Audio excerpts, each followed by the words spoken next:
on, everybody?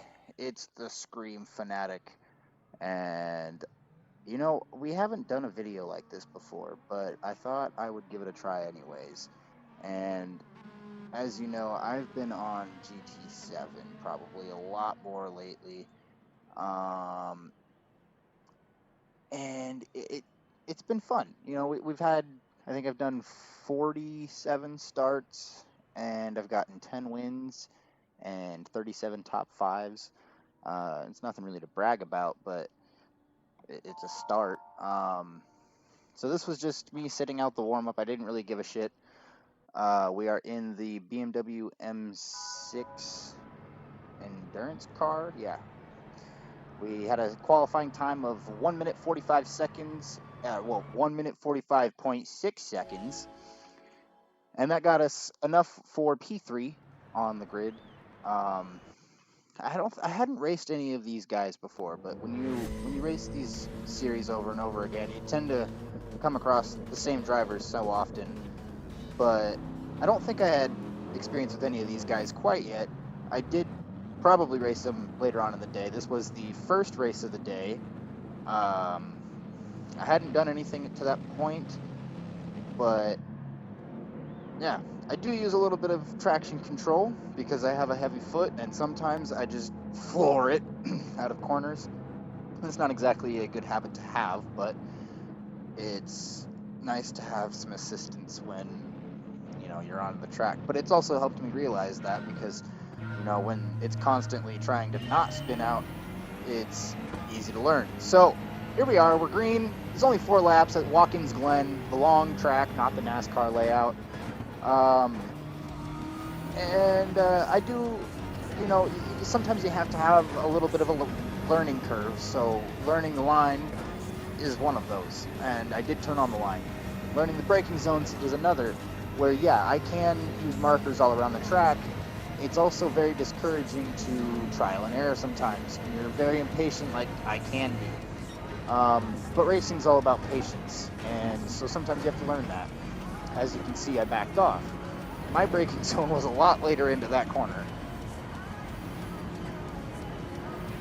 But we had a little bit of a breakaway, not too much, still within drafting distance for P4, but we're still sitting steady and pretty in P3. Going a little wide to get a nice exit here on the inside. Didn't quite get the run there. But this was also a corner that was really getting me at the same time as trying to make sure I didn't enter shallow and end up with a very slow exit, because you really do want to enter that corner wide. It's just the only really good way that you'll make up some speed. I kind of sent it in there, backed out of it at the last second. P1's just starting to walk away here, but it won't be too much longer. Oh, I don't know if I made contact there, but I don't think I did. A little late on the brake.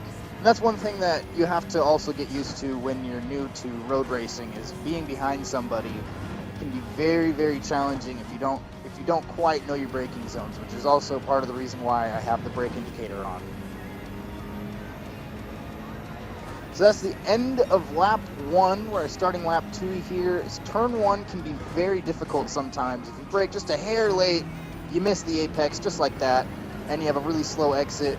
Thankfully, I did have the gap built up enough to P4 where it wasn't too much of a problem.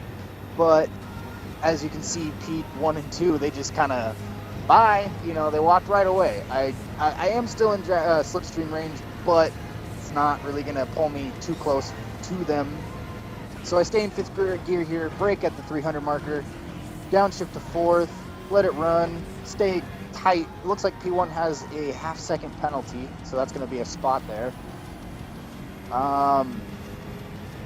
And just back down the boot again. Sometimes it really is hard to just not continue through the carousel like in NASCAR, because that's what I grew up knowing. Before I started running laps here to get this time to start P3, I had never run the boot, whatever you want to call it. But as you can see, I got a little bit of a shallow entry there. It's not going to be a very fast exit, but looks like P2 didn't get the best exit. P1's serving that penalty. And, ooh, it's going to get dicey. Handed the lead Overshot my corner watching that all go down though, but I did get away without any contact. And now I just had to breathe smooth and pull away.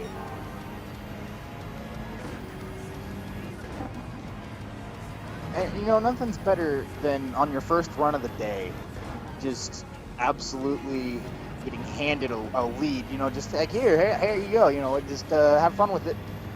Don't waste it, you know. Up to 1.1 seconds, 1.2 now is the gap into turn one. Hair laid on the brakes, rotate to the inside, downshift a second to get the cornering, but then I go back to third to get a really nice exit without spinning the tires too much, which is also something I'm trying to get used to before I drop the traction control down, because that is where all the speed is. The goal is to get to GT1 at some point. We are in GT2, and I believe I was a B driver rating and then A sportsman rating. So you just stay in fourth through the carousel, try to get the angle, and then power out. Once it starts to blend out, you power through, and there's nothing really much to it other than that.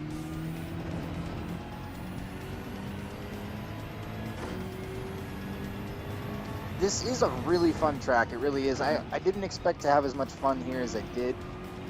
And I haven't gotten back on since I did this, but this is one day after recording.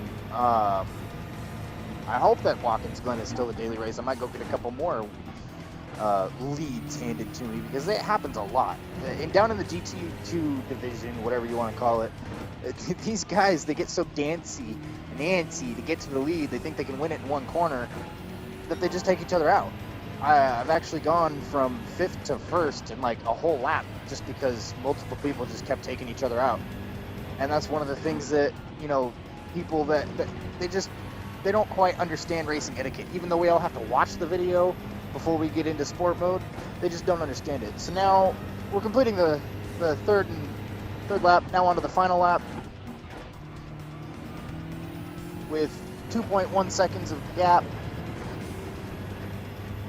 And it's just breathing smooth, staying smooth up through the S's for the final time.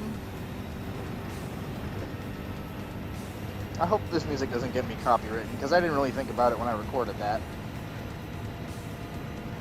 Oh, it looks like we even also have the fastest lap of the race. Would you look at that?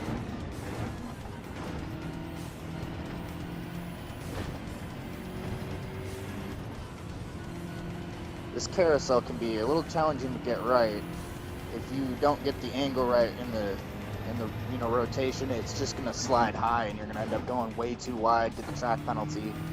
And that's a pain in the ass, especially when you have a good run going and you get like a half-second penalty and the competition's not too far back. It's like, damn it, what am I gonna do now? They're gonna swallow me. This BMW also really handled quite well at this track. I was honestly surprised. I usually run the Nissan GTR Nismo, but it just didn't put up the lap times like this BMW did, and I was getting shown that through a couple of races before I finally said, okay, I gotta see what this car can do that mine can't. And let me tell you, that was like the best decision I made. So here we go, final couple corners, uncontested. I think that's, I can't quite read it. The S editing software that I'm doing the voiceover on sucks. I think that was 1.7 seconds, 1.8 seconds, 2 seconds now, and that's the W. I was currently a BB, but I think this is the race that upped me to an A. The recording won't show me checking because I cut it, but oh well. Never done it, like I said, never done a voiceover before. Let me know what you think. This was a lot of fun, I would say, just watching my own race back over, checking out a few things that the other competition did, what I did. It's also fun to share it with you guys. Sometimes I don't always want to have to go live just to do some racing, and that's always nice that I can just record shit. So I want to thank you guys so much for watching. Go ahead and check out some of my other content, because that's how the fucking algorithm works. And, you know, if you click on some of these videos, it might actually pop up in your shit. And, you know, you never know. It might help out. but there's also a subscribe button down below. You can also check out if you like this. You know, if you like listening to this shit, you might like some of the other shit that I got. It's not all shit, literally. You know, it's not, but it's good content. It's good content. It's good racing. It's a lot of racing, lots of racing. But look at that, boom, got to number 1. And oh, I didn't get fastest lap anymore. Okay, whatever, that's fine. That's lame. Oh well. I don't know. Might not have even actually been fastest lap. But anyways, I'm out.